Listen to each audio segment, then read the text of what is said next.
So print's here to stay. I think it is fair to say we've seen newspaper titles, for example, merging or even some disappear completely. But according to a recent article from the Economist, they say that digital migration could actually be slowing. So could you tell us a little bit about what's led you to believe this? Sure. The print versus digital debate is an interesting one, and it's been around definitely for the last 10 years actually. And it's very much digital native brands often being on the digital camp and traditional brands being on the print camp. Of course, everybody wants to protect their jobs, right? The reality is it's about the consumer, and the consumer wants to have a flexible approach to their media consumption. They don't want to be told how to consume. They want flexibility, they want freedom. And what we're seeing is that consumers, 75% of the ones that are coming to us new, choose to have a print component as part of their subscription type. And also millennials, surprisingly, are more tilted towards print than we would have initially thought.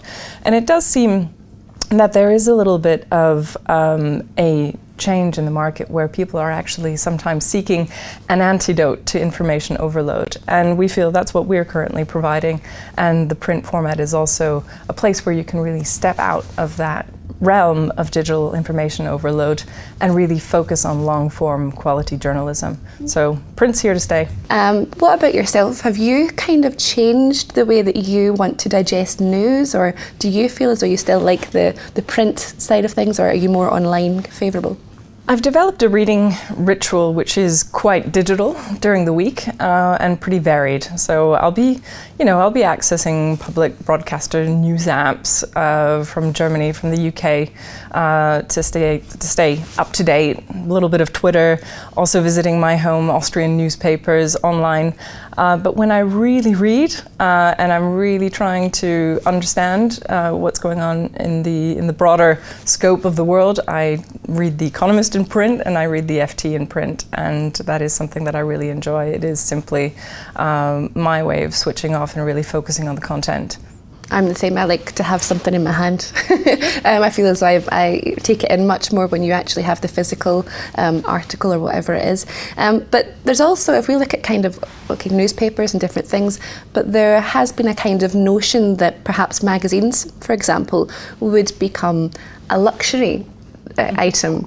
But therefore, I know for myself, I don't read magazines or anything as much as I used to. Perhaps if you're going on vacation, you're travelling, you splash out and buy yourself something along those lines. But if it is going to be a luxury item, it's going to possibly have a higher price level, and therefore consumers are going to want more or expect more. How do you kind of adapt to these different changes by maintaining the kind of credibility of the product, but also the price levels, the monetary value? I think that you had two interesting points in that question. The one is about it being a luxury because it's something rare. So it is becoming less habitual to make a purchase of a spontaneous print edition of a magazine. So the luxury element does have to do with lower frequency. So you're treating yourself to something special. On the point of media publications actually needing to sort of improve the offering, absolutely, we can't only be innovating in the digital realm. We also need to be providing our consumers with an extraordinary customer experience when reading a print product. So innovation in print is key to really have customers be happy with the product that they get. At The Economist, we're lucky that we have always been providing something contrary to the digital reading experience, because we have a lot of insight and analysis already into our product mix. So what we're now doing is actually increasing the editorial content that we have, and also ensuring that we stay within the price range that we are. We always were on a premium price level on newsstands, and feel that that is already that little luxury that you might pick up to improve your journey and make your day a little bit more interesting. Does advertising come into that sort of, if you're based in marketing, do you have to kind of look at different avenues along those lines as well?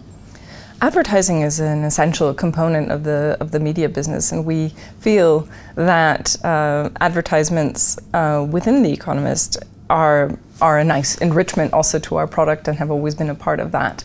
But we are really looking to deliver the product with the readers in mind, and if it's a nice mix of advertising and content, that's a good blend. Yeah, definitely. And so we talked about the different trends which we've had to experience, how you've came through them, but if we're looking kind of 5-10 years, how do you see The Economist existing then?